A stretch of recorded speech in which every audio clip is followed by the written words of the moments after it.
masolo ya mboka epesami bongo na biso ndeko Frida Mujula. Bolanda masolo ya mboka, masolo ya mboka. Masolo ya mboka émission na bino bolingaka mingi. Émission na bino ezalaka na pona kopesa bino actualité nyonso ya mboka na biso. Mboka na biso ezali kokende ndenge nini depuis mwana mboka Félix Antoine Tshisekedi Tshilombo azu bokonzi na kino lelo.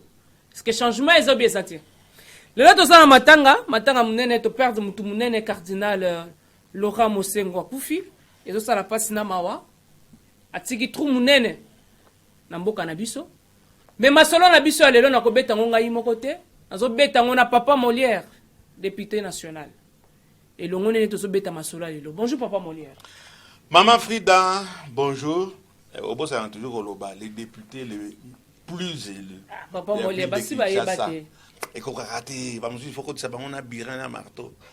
Et qu'on a raté, il faut penser au bakango. Donc vous allez plus élus à Ville à Kinshasa. Tout mon patunio. Matama miko boeko balande miso. Na bandeko kabunde ba Eliezer bansinga pululu ba naleki bango. C'est le premier, double brassard. Et na Funa et na Selembao. Donc, comment ça n'a raté? Ça n'a pas été facile, hein? Ce n'est pas donné. À tout le monde. On a un cours constitutionnel, comme on a été pour contestation, quoi, na populaire.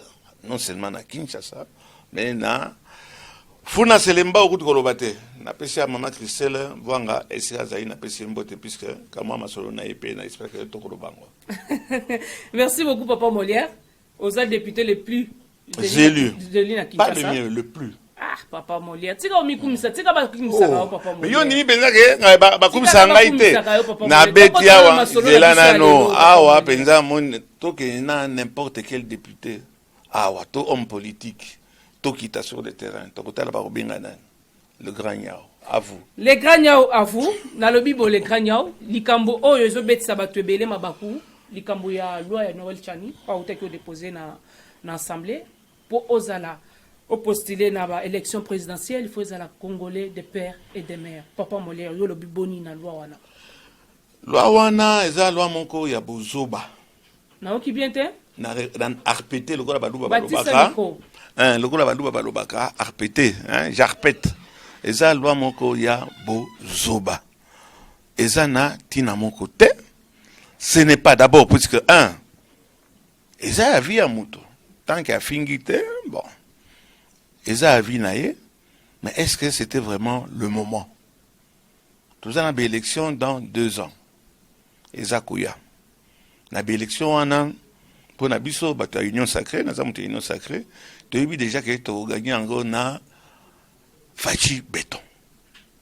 Na l'héros, il y a distraire Batou. Na babiloko boyebike ekomema batu mingi na liwa. Trouble kozanga te. Est-ce qu'il fallait que papa wana bazo benga ye nani kizengi pulu boki ofinga yete, c'est un député lokola ngai. Mais au moins ememi déjà batu na kofinga o pulu.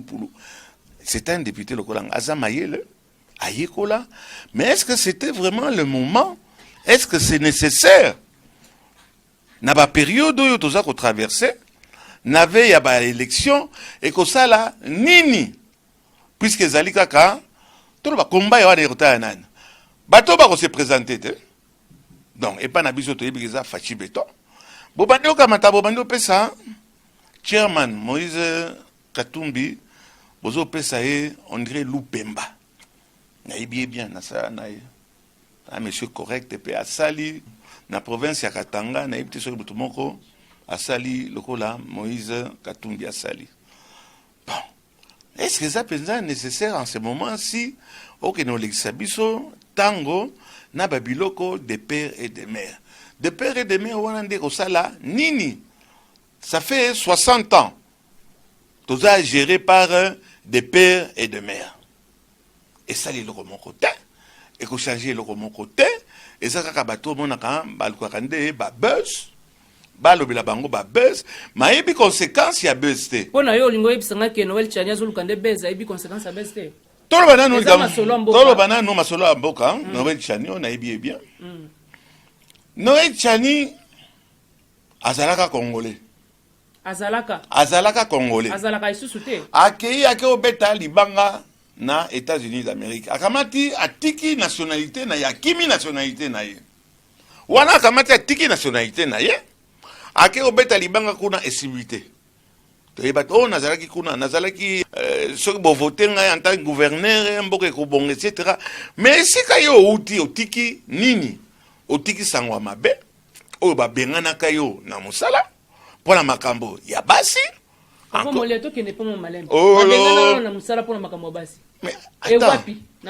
moto des États-Unis esika akedeki mpe azwi nationalité américaine. Noël Tchani azali américain nakolakisa bino passeport ya Noël Tchani. Noël Tchani c'est un américain pe moto azolo bango eza ngai te mwasi na ye omoni pero arecevaki mwasi na ye asa kutumisa mwasi na ye mingi bino bamama boko te anano mwasi ya Noël Tchani azolinga obengane na ndako non puisque non je vais te dire pourquoi na député national mwasi na ye ayekotala ngai abitala nini ake kofunda ngai ke enfin pas ya procureur balingo botolanga mwana balibi nazala moyen kolisa mwana te yo moko ozovanda na hotel ozali SDF na kati ya hotel c'est pas possible okamata mama mwasi yo mama ya mwana na yo mama ya mwana na ye mwana Noël Tchani bokomona pe na passeport na kolakisa il est américain papa américain, mwana américain. Alors yon singi, je ne peux pas dire pouloulou, pouloulou. Ah, pouloulou. On y peut, on a le rabat bazo finga. C'est un monsieur qui a beaucoup étudié. Hein. Attends, pas diplôme belé. Mais on dirait batango ba yekola ngo mingi, on dirait que moi bongo bouger. Parce que yé pe linga ikaka. Aluka bez. Chani azo linga ke na banque centrale. Hein, PDG, gouverneur. Pouloulou, alingo quelqu'un national, puisque ça attanga. C'est un monsieur intelligent. Bon, l'andate, n'a neka masolo, je le respecte. Quoique bon, je l'ai battu à Wanafuna, Zaki Mosika, Nazoï 4 fois. Papa Mollet, sur la masola, les lots, papa Mollet. Maman, au Benga, ça dit qu'il a iPhone à l'oba. Maman, la élection, t'es dans le Singi Pouloulou. Oya Memi, Aza même na courage, c'est que, yé en tant que Congolais, Akamata, loi Wana, Abetango Moutou, Akerozoa et Loko, il y a un Américain. Chani, c'est un Américain. Oh, moi, si naïe, à l'obi, ma raboming, à l'obi, bolaksa, Chani, moi, cité, donc, na bané, bon, wana, ma bango. Mais moi, si naïe, au talent, so, n'attend yango, parce que moi, si naïe, au talent, à se plaindre pas n'angai. J'ai vu même le procureur. Mais le procureur, boni, au lancé mandat d'arrêt, na moi si a Tchadi. Moi si na azali na mwana moko. Mwana za na bas âge. Yo za mamate. Mwana so kaza na bas âge. Basaka nini? Bapesaka mama akamata abokola. Opesi pension alimentaire. Yes, est-ce que bazolinga ko botola un Américain qui est allé. Monsieur le procureur, vous pouvez nous dire un peu exactement. Et c'est l'ormo il y a vie à Tchani. Tchani n'a injurié personne. Après, c'est boule naïe. Mais quand on a pu naïe pour porter plainte, Aza faussaire, Aza sala faux et usage de faux. Il a 2 passeports. Un passeport américain, un passeport congolais. On t'a dit qu'on a la foi na makamaya rolubate, au kamatake, au lancer un mandat. Mais ça, c'est un autre. Revenons à la congolité. Mais maman, au moment le président de la République, Ezande Mutumoko, on lui met les bâtons na barou nae, na banani, na ba conseiller nae. Le président de la République a ba conseiller ma B. Le président de la République a ba conseiller baza ma B. Ou bazali ba incompétent. Une grande partie dans laquelle 90%. Vous ne pouvez pas être autour du président de la République. Bozo gérer, ndenge boza ko gérer actuellement. Bozo l'accent dirait que Fachi Béton Azaro Banga Moïse Katumbi. Bakuba wana boza ko sala na biso ba population, ba biso batu ya union sacrée. Tozo Banga élection de. Donc il y a une élection. Fachi Béton a ko gagné. Maman, mira comment qu'on analyser. Il est le président de la République. Union africaine, président. Au moment où la baninga basalaka, oh, babena na chinakam basalaki. Azaki na makamonyo sa mboko na yepo na atikala pendant 12 ans ou 14 ans. Mais Fachi Béton a tous les atouts. D'abord, il est populaire. C'est notre président. C'est le président de la République. Nandenge ya match, nandenge ya bien, ya dada. Nous avons l'Assemblée nationale. Tozali, na Sénat. Toza makase. Likambo wana nyonso, ça veut dire, hein, tomika ko analyser objectivement. Nani azali na Assemblée nationale? Nani azali na Sénat? Nani azali na armée? Nani azali na justice? Alors Fachi Béton fort ya ba contexte wana nyonso akamata aya kotikela yo place à 2 ans il y a élection. Habité problème exact. Fachi Béton na kamati na Longwe yo kamata ezala Katumbi ezala nani kamata place na ngai. Batupe ya biso union sacrée. To tiki pe wana avec tous les atouts que nous avons. Mais c'est utopique. Fachi est là. Il va faire ses 2 mandats. Il va terminer son mandat. Donc, il y a un glissement. Glissement, puisque Zali.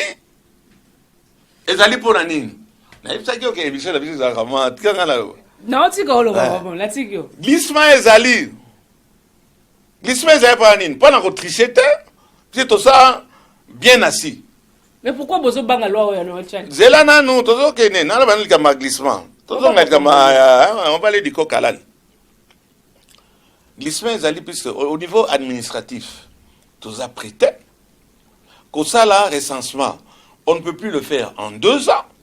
Donc, si vous voulez que l'élection est malamu, il faut tous là, tout kenena, recensement, tout est batuni no yo, bako voter, yo zawana, so ko voter, bato bazaki na 16 ans, bako na 18 ans, bato wana il faut pas recenser bango, en 2 ans c'est impossible. Et après ça, la situation ya mboka. Kuna na Sud Kivu. Na ba mobulu nyo seza kuna guerre eza kuna. Donc on m'a dit comme si ça ne suffisait pas, ni rango ye wana ake otomboka. Région wana nyonso bako voter te.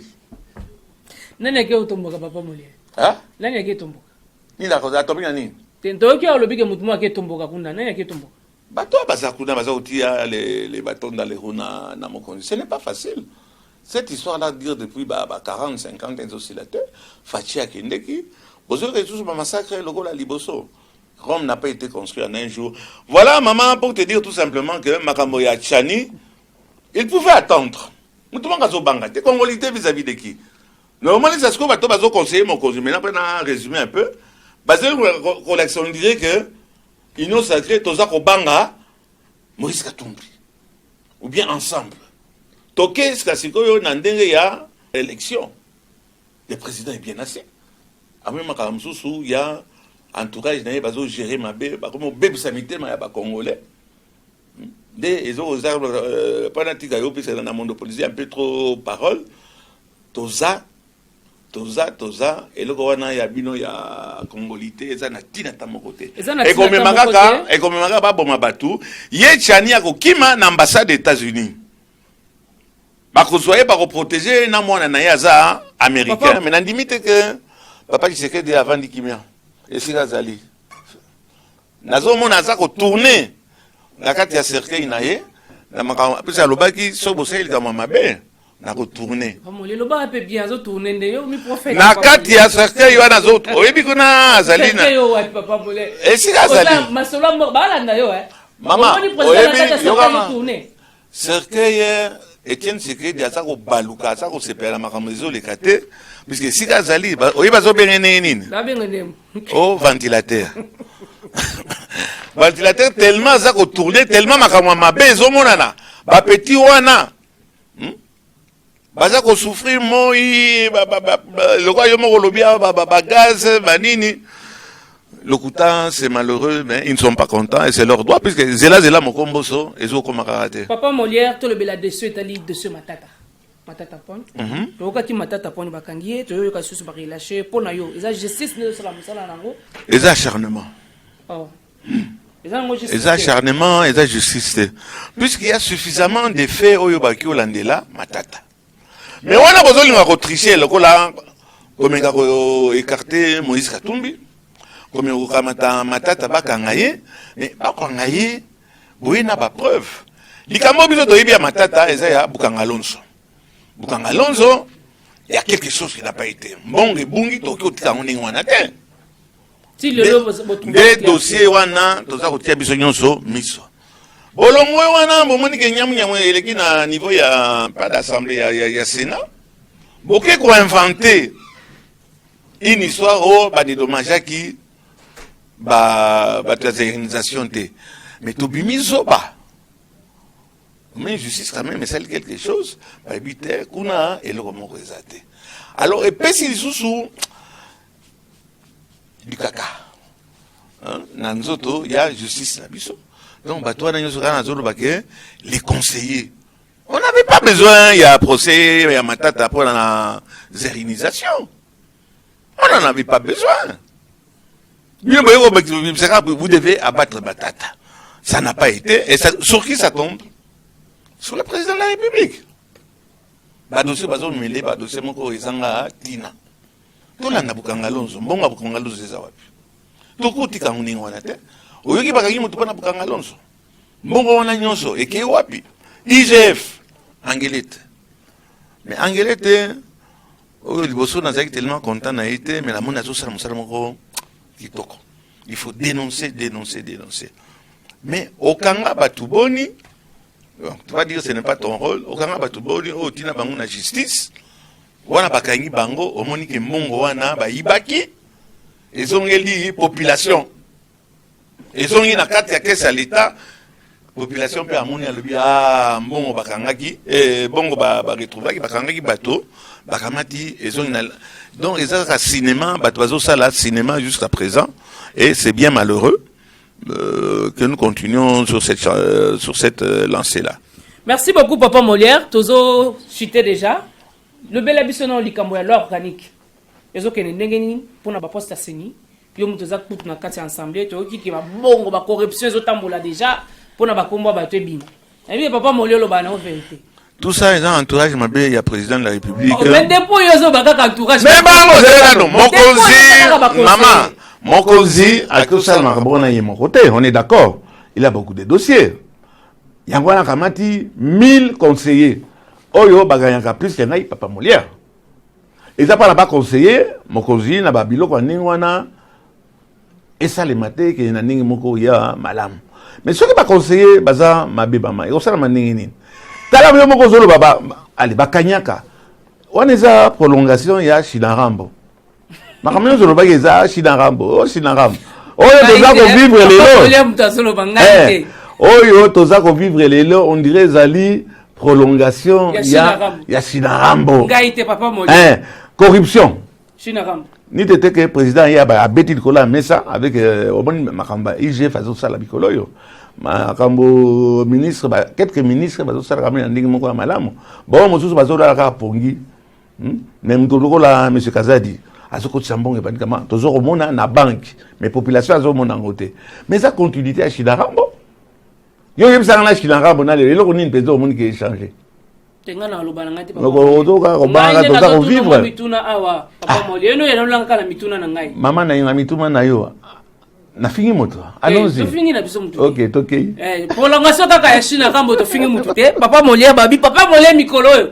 mama Frida tuna la biso Papa Molière ba on va ça ko baluka ba poste mikolo zo leka la ba émission trop si au moins bien kati ya musala azaluka ni poste ou bien ni tuna la biso ye Papa Molière yewana na tuni mutu na ba la mama na sala na luka poste te puisque na sala na j'ai raté na chaîne na ngai ko sala mingi na ba jeune lokola bino na pesa ouverture na ba nebelo ba tiani baza bana Molière ba na ko cité tellement ba émission na ngana likisango gratuitement ba lokola ba sango comment ça s'appelle Butombo émission na Molière donc j'essaie de travailler avec les jeunes d'abord vous m'inspirez beaucoup Et il faut trouver micro, il faut vraiment tout banautique la bino place, mais que la place comme telle que y a que ça, ça va pas pas ça combien. Mais micro le bakali kamba ba conseiller peut-être aux gens posa facha bengo kino ça là aux conseiller privé nanga. Et là peut-être aux s'attendre ya mwana papa Molière. Non, que ne kuna te tamsuna ya kokufa to covid ya kokanga ou bien poison ya kokanga ite. Ah voilà, nazala nga tranquille. Papa Molière qui ouais pité. Hein? Na keno wapi? La présidence te. Kaka, conseiller fachi privé. Même. Oui ouais. Ou du move. Ah, leka. J'y vais maintenant. Papa Molière. Nazala nga tranquille là maman. Papa Molière toujours cité la émission la biso. Oui. Balobi nasala ki moi plateau moko awa. Nabi mutu nyonso o benga mi mwana Sankuru. Ayaka ya opesa point de vue na ye concernant likambo etali province na ba. Tozo bima ye pe na mo sujet na biso lelo. Yo za mu Sankuru. Ngai te, nga naza mopanzisa ngoloko yo kuto za journaliste. Nga journaliste te. Yo za journaliste te. Nga za nanga mopanzisa ngo. Oui. Balobi Frida tunela biso papa Molière. Na ba désordre nyonso zo leka na province na bango. Na ba réunion nyonso na province à Sankuru ba monaki yo te. Mais eloko nini zo loba. Ozo reprocher pe gouverneur ya Mbilo Stéphane Mukumadi. Na eloko nini zo kanga province, développement ya province na Mbilo Sankuru papa Molière. Et ça, on a un problème de malédiction. Non, qui bien te papa Molière. Et ça, problème, il y a malédiction. Il y a Sankuru. Au moins, il y a Sankuru. Tout ça, depuis Lumumba Koufaki, depuis le moment qui est, aux hommes qui Sankuru, et ça, côté les matés. Et ça, le coup là, Masumu, to Liwa, il y a héros national, la biso, des mémis biso, Nesikawana. Et il n'y a pas d'espoir, na Sankuru. Sankuru et hôtel Macération à cause il y a ba dirigeant Sankuru. Basé bien na ko bana autant atanga ba comme na bango wa. Oyebi à l'époque ya Chinarambo na kanisi apesa kabiso 2 millions. 2 millions de dollars. Pendant Sankuru. To me rosala quelque chose et pas na biso. Bon on est ezalaki. Oyebi ke ba cause ya Sankuru ba bundi to bundi te mbongo wana tozo ango pété tala makambo za ko leka kuna ba gouverneur baza ko yokala te ko bomana et ça ne commence pas d'aujourd'hui donc moi je pense tout simplement il y a un problème il y a malédiction nana volongo la biso malédiction wana mais Sankuru ce n'est pas demain que écotelema je suis très pessimiste à cause des dirigeants. Les mêmes dirigeants qui sont là pendant 20 ans, 30 ans.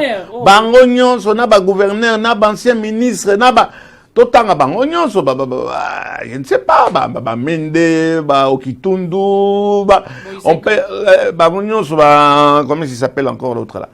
Baza tellement ébélé au bazar au sala et le remonté ba au koto ba il y a rien au Sankuru il n'y a rien. Hein? Ba ekanga il n'y a rien.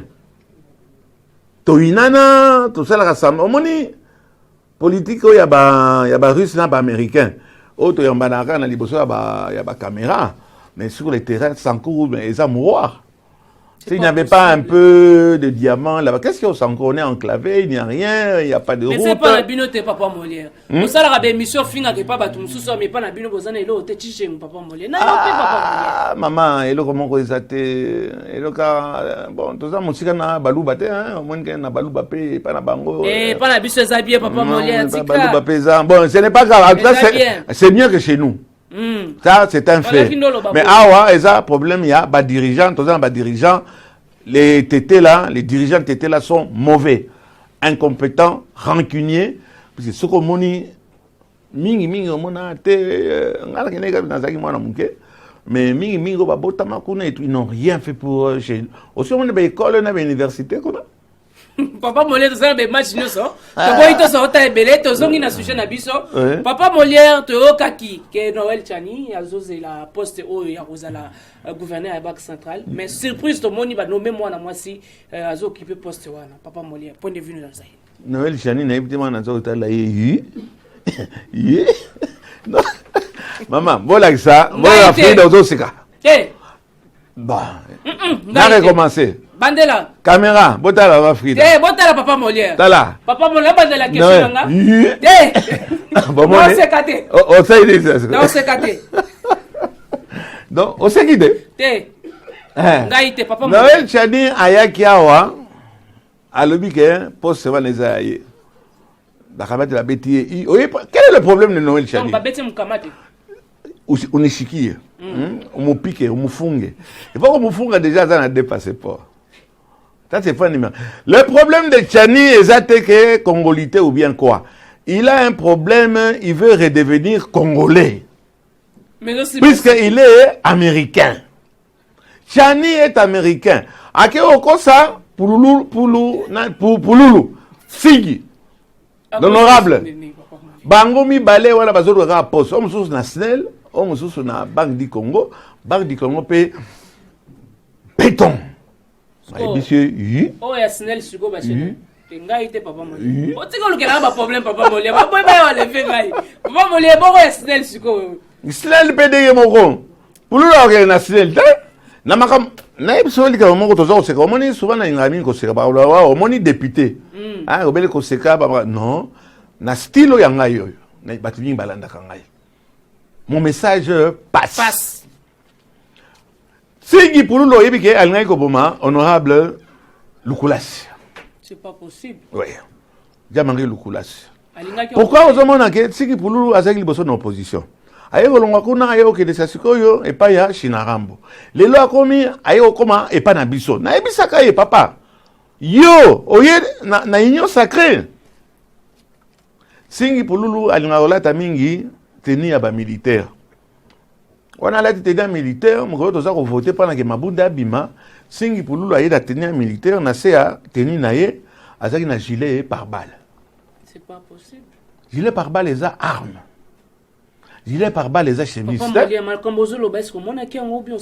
te dis parce que j'étais là. Tout ça dans la salle. Le coup là, si, tout ça qui est vigilant. Bon, bah, Monique, Balingo attaqué Jean-Marc Abound, je suis tout ça qui a la vote.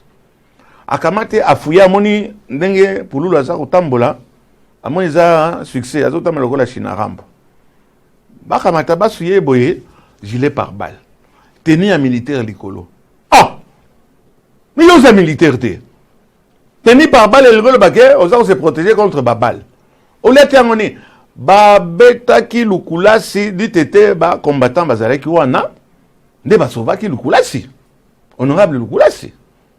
Alors, batukola balsig wana azakoya na fike ayebe le kolina zoli ngotumola te. Ah ba komo lukaye na bato ezala ya PPRD. Bazako lukaye. Ezala batu ya Mobutu. Batu ya bazako lukaye. Non, il y a PPRD MPR. Bazako lukaye na modena osaka. Kamata yebaka limite ya makambozo loba. Koya kotumola batu te, on n'a pas besoin de la congolité maintenant. On ne dit pas que c'est mauvais. Pourquoi pas? C'est la démocratie. Mais ce n'est pas le moment. Ce n'est pas. Attendons dans 7 ans. On a élection le temps que tout ça glissement il y a 2 ans. Tout ça glissement. Aujourd'hui matin. Papa Molière. Ngane na mbio na émission ko lukela ba problème. Na tuna aujourd'hui matin. Ngane na tuna mituna. Tozana za prophète te. Tozana glissement. On respecte la Constitution. On va essayer de respecter les dates, mais nous n'avons pas, administrativement parlant et même financièrement parlant, Torozala prêté. Donc nous allons glisser. Nous allons glisser au moins de 2 ans. Mais Shinaram va glisser dans 2 ans. Pas une fatigue à glisser. Problème mes alliés, pour n'aller pour être. Problème mes alliés. Papa Molière avait aussi sa masolo na biso. Tozo mon ami Kolo oyo. Bato bazo attaquer Jean-Tini Kobila mingi. Balobi gestion ya ville province à Kinshasa za libiante. Moki alobaki awa lobi mama Kinshasa tozaka na full. Kinshasa za poubelle. To sepela na ma prince sauter hein otomona ko. Mutuna mutozo ya azo pesa point de vue na version na ye. Dikam o etali ya Kin Bopeto depuis balança ki yango 2 ans et demi yango. To mona clair te point de vue nezani. Boza ko attaquer Jean-Denis Ngobila Pamba. Il va te dire pourquoi. Pourquoi papa Molière? T'as dit que là, il y a un marché central. Marché central, bah, bouki. Au moins, il y a été allé là. Donc, c'est regrettable. Bien sûr, on ne peut accuser que le gouverneur de la ville de Kinshasa. Mais gouverneur de la ville de Kinshasa, rétrocession, est-ce que bah, Pesakaye? Bah, Pesakaye était. Difficilement. Bah, gouverneur, il y a la province, gouvernement central, Ado Salamsa, Mabé. Gouvernement central des figurants. Il n'y a que 4 ou 5 personnes qui sont compétents. Donc, ce soit un exemple, il y a des partis politiques, il y a des partis. Mais non, quand tu papa Molière, avant vice-gouverneur, il y a une déclaration, qui est un projet sans financement, et un projet qui est un mais Gentini Ngobila a quitté pourquoi? Ça se trouve, on a posé une question, est-ce que le président de la République a quitté le marché central? Le président est descendu là. Le président est mort à l'Obaki et ça que soyez ma casse. C'est dans l'air là pour moi naé, azaï ko déplacer yé na maman naé. Azo kendi kuna ko garer mutuka et tout. Yo kanisi ko buka et loko là marché central. Gentini Ngobila olinga été azana pouvoir ya ko buka marché central. Marché central de Boukani puisque c'était Ezali qui veut, il y a président de la République. Fachi Béton. Il y a un problème, c'est que le président de la République a qui autorisé que Gentini est incompétent, et si il y a ça qui fait vérité, c'est un problème d'argent. On n'a pas donné à Gentini l'argent. Dernièrement, enfin, le gouvernement a combien de millions. On va voir, et ce n'est pas un cri que je lance ici, ou bien une dénonciation. Ezali n'a pas province, rétrocession bazo zoité. Et c'est normal. Pas au fin d'un ananas step, pas au fin d'un Gentini.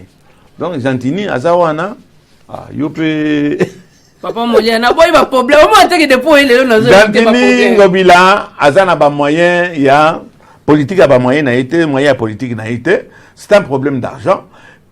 Au niveau de proposition mon Gentini Ngobila quand le président de la République a son monaté. Azo yokate bon ba conseiller wana ba 1000 wana nazo tanga bango depuis émission no ebandaki bazo sala ni lelo elaki ndeli kamba ba conseiller puisque bango nde baza ko mema nani président na mama komoko ezana tina mon côté tala ba biloko lokola RME bo penge no biloko ba téléphone wana o bazo kata ba tumu na ba appel nyonso ram le président le bagay lo wana il s'en fout éperdument qui bouffe cet argent là c'est les gens de la présidence. Président le bibotique et le ils ont continué Tilelo. Ce sont des millions qui n'entrent pas dans la caisse de l'État. Mais Ramango ils ont continué Tilelo. Ils ont continué Tilelo, mais tout ça est là. Non, qui vient te battre, soit les mbongo Ramon les abattre présidence. Protégé par les conseillers de la présidence. Le contraire est impossible. Tout continuer. Makambota il là, Makamboya aéroport municipal il y a Njili. Aéroport municipal Angil Bokamati Bokotia Batia Covid. Mouyambo, Soki Mouyembe, Soki Nenouana.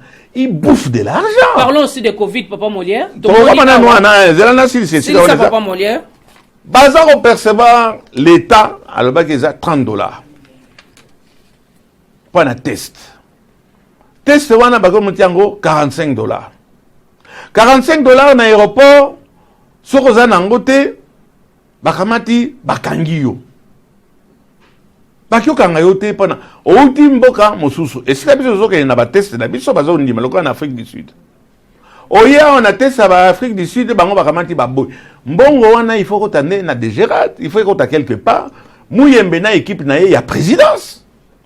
Bango nde baza ko dia mbongo wana. Lelo paraît il a qui bat présidence. Lelo il faut na lobby yango. Présidence. Je continue. Bakamati baza ko yiba. Je dis bien le terme hein. Maman. Tunanga baza koyiba. Bato présidence. Bato oyo bati na Covid. Et ce qui est malheureux alors pendant nasi Kambo ya aéroport.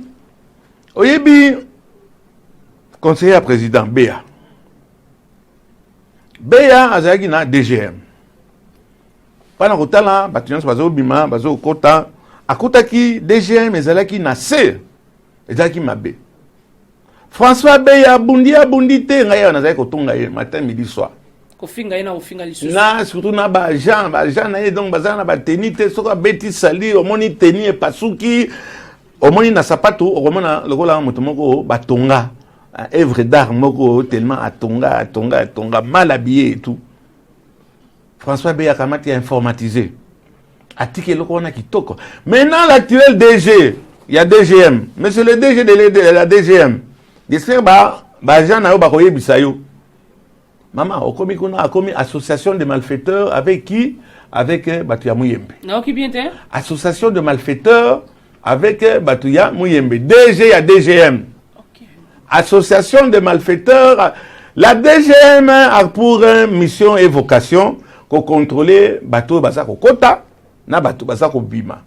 Yo DG ok constitué ça c'est que ce qu'on fouti Mouyambote, comme c'est na Covid na yewana, ce qu'on fouti te à Botolio passeport. Mais monsieur le DG, ce n'est pas votre rôle. Et ça rôle il y a DGMT, ou des associations de malfaiteurs. Moi-même na Kewana. Bah, vous avez au foot à 45 $, foot à 45 $. Parce que ça a 30 $. Bah, bon, ça va au Botolio. Moi, un député national au Botolingaï. Passeport Nangaï. La Sundoé là qui est en gros. Mikolonion, ça chaque émission, monsieur le DG de la DGM. Tika Likamona, ce n'est pas ton rôle. Bati. Ah, il y a un emballé parce qu'on a un gobi mandé hier au Pixel. C'est ça que Moutouna papa molé tout tonate. Passeport wana, ils aient pas na bango ti le lobby. Ti le loyo. Na Sundoé liango. Yo DG, ya DGM. Comme beaucoup de gens au Bossana, yo kamata association, mais il y a esa frontière. Bati batu ya contrôler ba température, ba mikanda. On est un rôle na bango. Yo, olingo baby ça, Moussala ya François Beya, le conseiller du président de la République. C'est de l'escroquerie, maman, c'est de l'escroquerie. Et le montant, 45, c'est 30 normalement. Merci beaucoup, Papa Molière. Toza déjà na souka ya masolo na biso. Masolo na biso, to remis pas na yo, maman Frida. Papa Molière, lelo masolo mboka ya mbio awa sur Nouveau Congo Télévision. Point de vue na ezali nini ceux que le bima kama masolo ya mboka. Et moi question na biso ya souka, moi sous question ya mukio yebisa biso. Dossier Vital Kamerhe to komi nango wapi. Ozomona ba makambo ya ba conseiller bazo kamata, bazo conseiller mal le président. Et le rôle à Kamerhe, Bokangi Moto. Il faut que vous sachiez Bokanga qui est aibaki combien et sikanini aki nango wapi, mais Bokama dit papa wana botie na boloko. Papa wana zaki bras droit. Il y a un président de la République. Au cas où tout que bah c'est séparakate. Le Bokama dit kakaye kaka Kamerhe.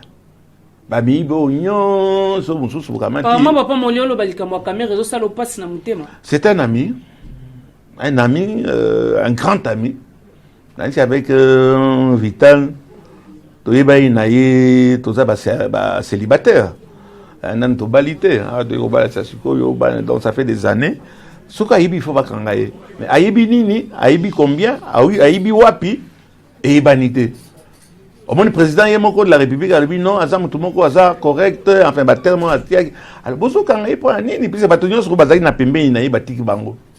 Bazana ba poto ba directeur ya banque ya tika caution soki ya combien toujours 1 million hein oui puis 1 million on est bungi ka boy ba lubi bata président Papa Molière comme la souka masolo na biso Papa Molière oui maman plateau masolo mboka yambi yo sur Nouveau Congo Télévision lilobano ya souka to kanga masolo na biso alelo na sepeli de travailler avec une dame compétente. Oui, une dame compétente.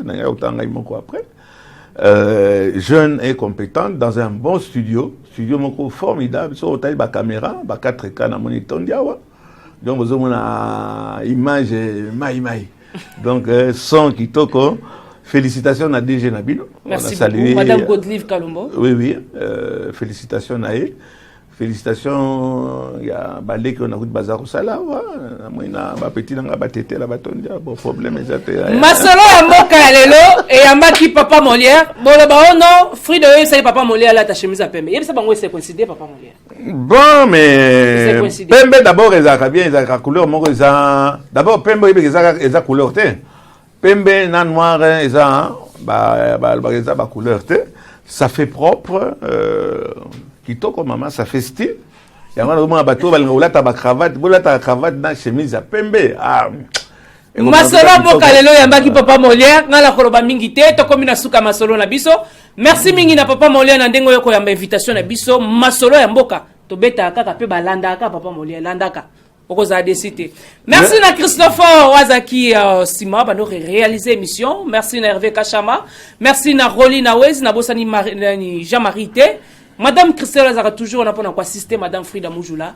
masolo lelo tosuki yango ah pona lelo En tout cas, bravo pour le studio. Papa Molia, merci beaucoup. Pona lelo tosuki ah. Ndibana tosuka lelo ah. Ko Papa Molia. Yanga sous la raté, Te pona lelo tosuki ah. Papa Molia pona lelo tosuki ah. Merci. Merci à tout le monde. Merci. OK. Bye. Bye. masolo ya mboka epesami bongo na biso ndeko Frida Mujula. Bolanda masolo ya mboka